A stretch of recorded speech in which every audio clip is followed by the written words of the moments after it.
درود، من حسین پیره هستم و ابزار جدیدی که ساختم به شما کمک میکنه که به کمک کلودفلرتون، اکانتی که دارید روی کلودفلر، بتونید یه دونه کانفیگ شخصی ویتوری برای خودتون درست بکنید، کاملا رایگان و پرسرعت. ولی تنها مشکلی که داره در حال حاضر اینه که یه دونه کانفیگ ویلس بیشتر بهتون نمیده. یک، از چت جی پی تی و توییتر پشتیبانی نمیکنه، ولی از حدود 90% وبسایت‌های دنیا مثل اینستاگرام، یوتیوب و اسپاتیفای و غیره پشتیبانی میکنه.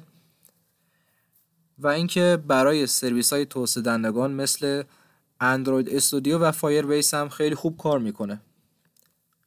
مشکلی از این بابت ندارید. خب بریم آموزششو بدیم.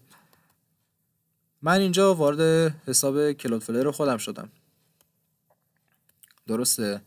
و اینجا اون مخزن منه که فاکس کلود رو قرار دارم. فاکس کلود همون در واقع پنلی هستش که ما میخوایم نصب کنیم و بهمون ویلس بده. کلی متد نصب داره، ولی ما میخوایم یکی از ساده ترین و عمومی ترین روشش رو بریم.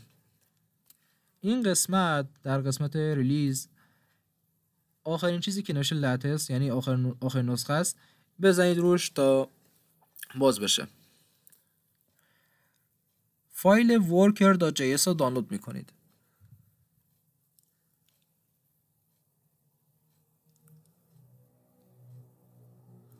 خب داره دانلود میشه برای من. دانلودش انجام شد. وارد حساب کلودفلرتون میشید.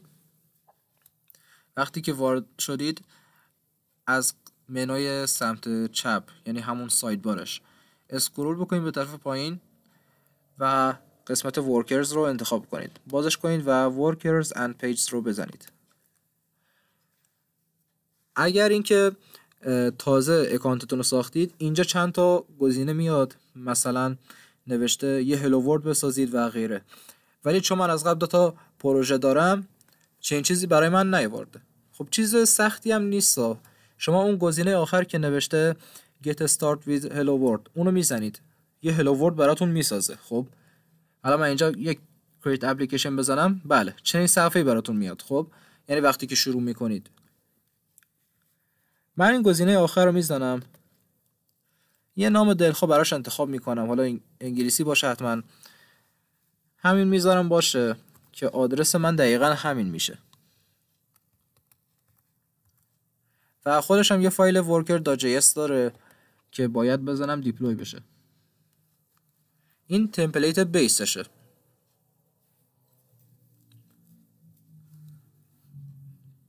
خب انجام شد. الان به قسمت ادیت کد میرم. به 2 روش میتونم کدش رو جایگزین بکنم، یا اینکه اون فایل رو بازش بکنم با یه نوتپدی، با یک برنامه‌ای که بتونه فایل رو باز کنه مثل ویژوال استودیو کد و غیره. وقتی که بازش کردم کل محتواش کپی بکنم و جایگزین اینجا کنم.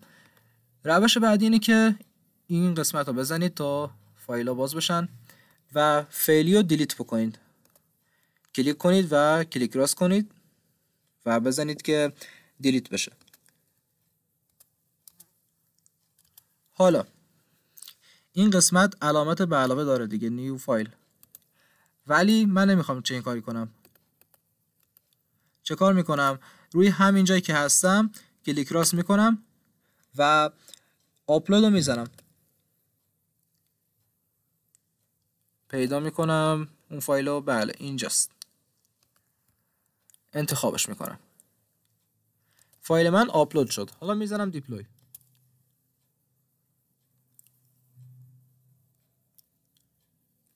دیپلوی با موفقیت انجام شد. الان من باید برگردم اینجا، میزنم میرم به قسمت settings. اینجا در قسمت variables ما باید یه سری متغیرهای محیطی رو اد بکنیم. یه سری متغیرهای نیاز داره این پروژه که اونا رو باید اد بکنید. من روی این اد میزنم. خب متغیر اول من چیه؟ وارد همون مخزن میشم.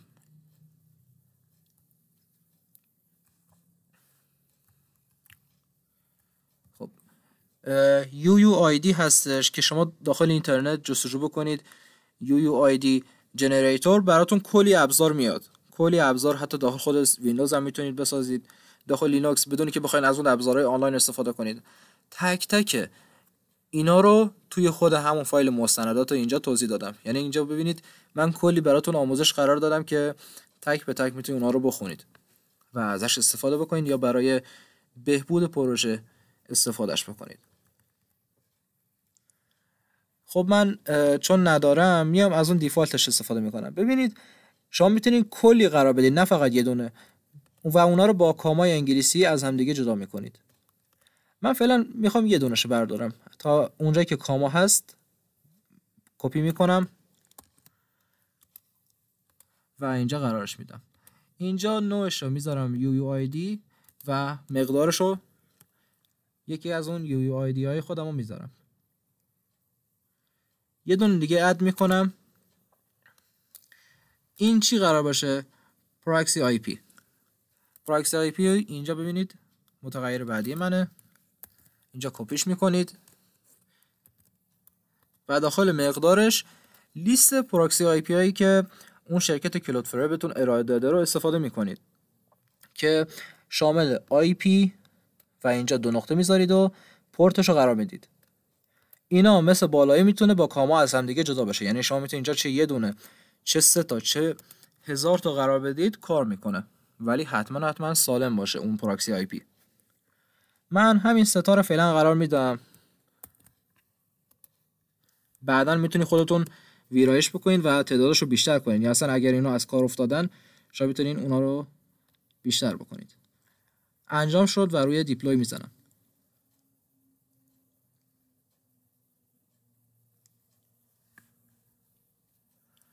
الان روی در واقع ویزیت بزنید باز میشه. خب من اینجا اونو بازش میکنم. بله این صفحه ولکامشه که میبینم به درستی ران شده بدون هیچ گونه مشکلی. اگر به آدرس اسلش ساب برم، ببینید هم آدرس ورکرتون و یه اسلش ساب بزنید، اینجا میتونم اون کانفیگ ویلسش رو کپی بکنم. برای دسترسی خیلی مثلا به صورت سابتور میتونید اینجا اون UUID که وجود داشته کپیش بکنید و اینجا بعد از آدرس ورکرتون یه اسلش بذارید و اونو پیست بکنید. بله الان میبینید که اون ویلس من قرار داره، پس از این لینک میتونم مثلا به عنوان یه لینک سابسکریپشن استفاده بکنم، ولی من فعلا میخوام خود کانفیگش رو کپی بکنم. کپیش میکنم. ببینید من اینجا youtube.com رو باز میکنم.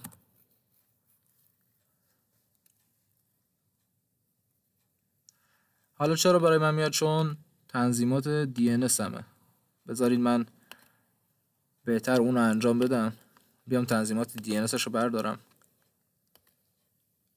setting. خب میرم اینجا. بله به خاطر DNS من بود که آفش میکنم.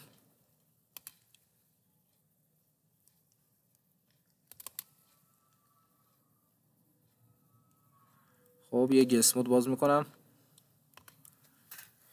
جستجو میکنم youtube.com. الان برای من نیومد. خب من از کلاینت کارینگ استفاده میکنم. میخوام تست بکنم که آیا این کانفیگی که ساخته شده کار میکنه یا نه.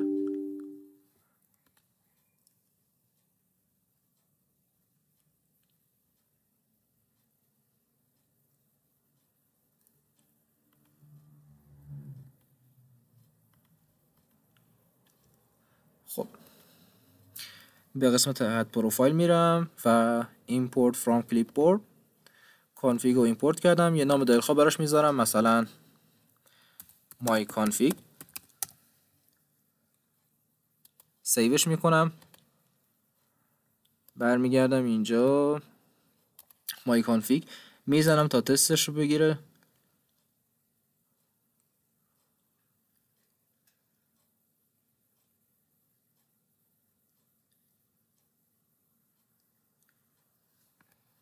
ببینم کانکت میشه. خب بله تستش رو گرفت، انتخابش میکنم و اینجا رو ریلود میکنم.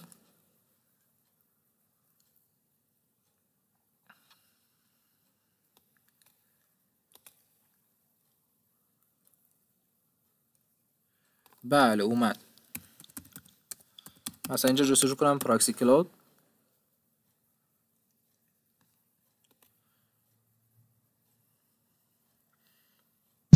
New at Hunkamuller. Shirts made of cashmere mix for only $29.99. یوتیوب اومد. اسپاتیفای هم تست کنیم.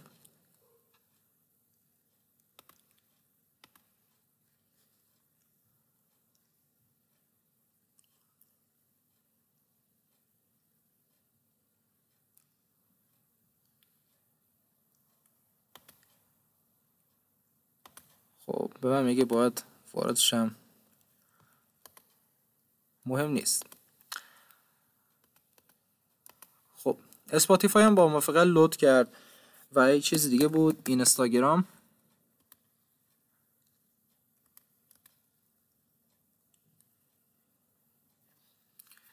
اینستاگرام هم با موافقیت لود کرد. بله بهتون گفتم که سرویس های زیادی رو میتونه اجرا بکنه. حالا x.com رو میزنم. ببینید برای x گیر داد بهم، نتونست. بهتون گفتم که توییتر و چت جی پی تی رو نمیتونه در حال حاضر پشتیبانی بکنه، ولی مثلا هوش مصنوعی گوگل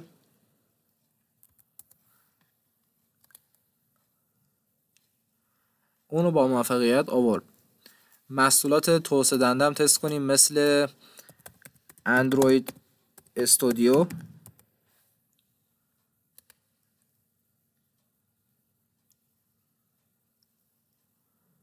خب اندروید استودیو هم لود شد. قسمت دانلودش هم باید تست کنم براتون.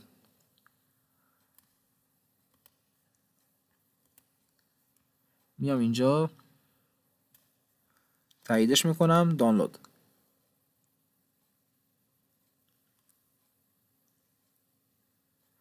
بله دانلودش هم آورد. الان اینجا سیو رو میزنم. ببینید در حال دانلود هستش.